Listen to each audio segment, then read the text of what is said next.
রাজশাহী বিশ্ববিদ্যালয়ে বিভিন্ন ঘটনায় তদন্ত কমিটির প্রতিবেদনের পরিপ্রেক্ষিতে ২ শিক্ষককে সাময়িক বরখাস্ত করেছে কর্তৃপক্ষ। রবিবার রাতে বিশ্ববিদ্যালয়ের জনসংযোগ দপ্তর থেকে পাঠানো সংবাদ বিজ্ঞপ্তিতে এ তথ্য জানানো হয়।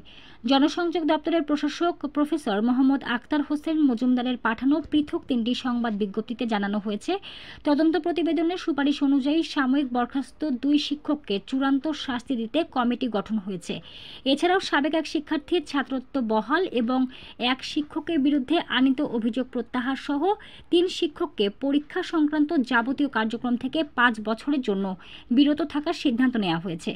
শিক্ষার্থীদের আনীত অভিযোগ তদন্তের জন্য বিশ্ববিদ্যালয়ের ফলিত রসায়ন এবং রসায়ন প্রকৌশল বিভাগের সহযোগী অধ্যাপক অনিক কৃষ্ণ কর্মকারকে সাময়িক বরখাস্ত করা হয়েছে।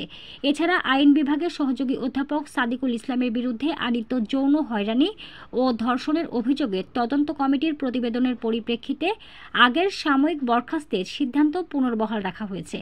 এই ২ শিক্ষকের বিরুদ্ধে বিশ্ববিদ্যালয়ের ১৯৭৩ এর আইনের ৫৫(৩) ধারা অনুযায়ী চূড়ান্ত শাস্তি দিতে ইনকোয়ারি কমিটিও গঠন করা হয়েছে।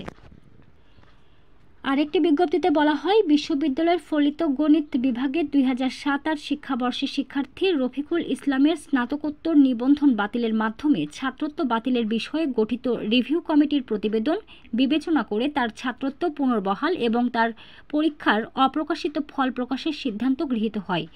৬ ফেব্রুয়ারি অনুষ্ঠিত বিশ্ববিদ্যালয়ের ৫৩৬তম সিন্ডিকেট সভায় এ সিদ্ধান্ত নেওয়া হয়। এর আগে ৪৬১তম সভায় রফিকুলের ছাত্রত্ব বাতিল করা হয়েছিল।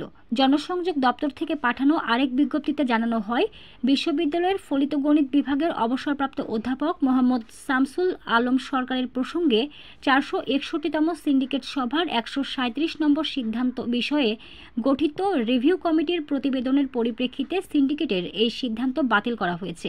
একই সঙ্গে তার বিরুদ্ধে আনীত সব অভিযোগ প্রত্যাহার করা হয়েছে। অধ্যাপক মোহাম্মদ শামসুল আলম সরকার কূটকৌশলের কারণে বিনা অপরাধে সাজা ভোগ করেছেন প্রমাণিত হওয়ায় একই বিভাগের শিক্ষক আব্দুল হক, আলী আকবর ও আশরাফুজ্জামান খানকে আগামী ৫ বছর পরীক্ষা সংক্রান্ত যাবতীয় কার্যক্রম থেকে বিরত রাখার সিদ্ধান্ত নেওয়া হয়েছে। ওই সিদ্ধান্তে অধ্যাপক মোহাম্মদ শামসুল আলম সরকার সামাজিকভাবে হেয় প্রতিপন্ন, মানসিকভাবে বিপর্যস্ত এবং অর্থনৈতিকভাবে ক্ষতিগ্রস্ত হওয়ায় সিন্ডিকেট তার প্রতি গভীর সমবেদনা জানান।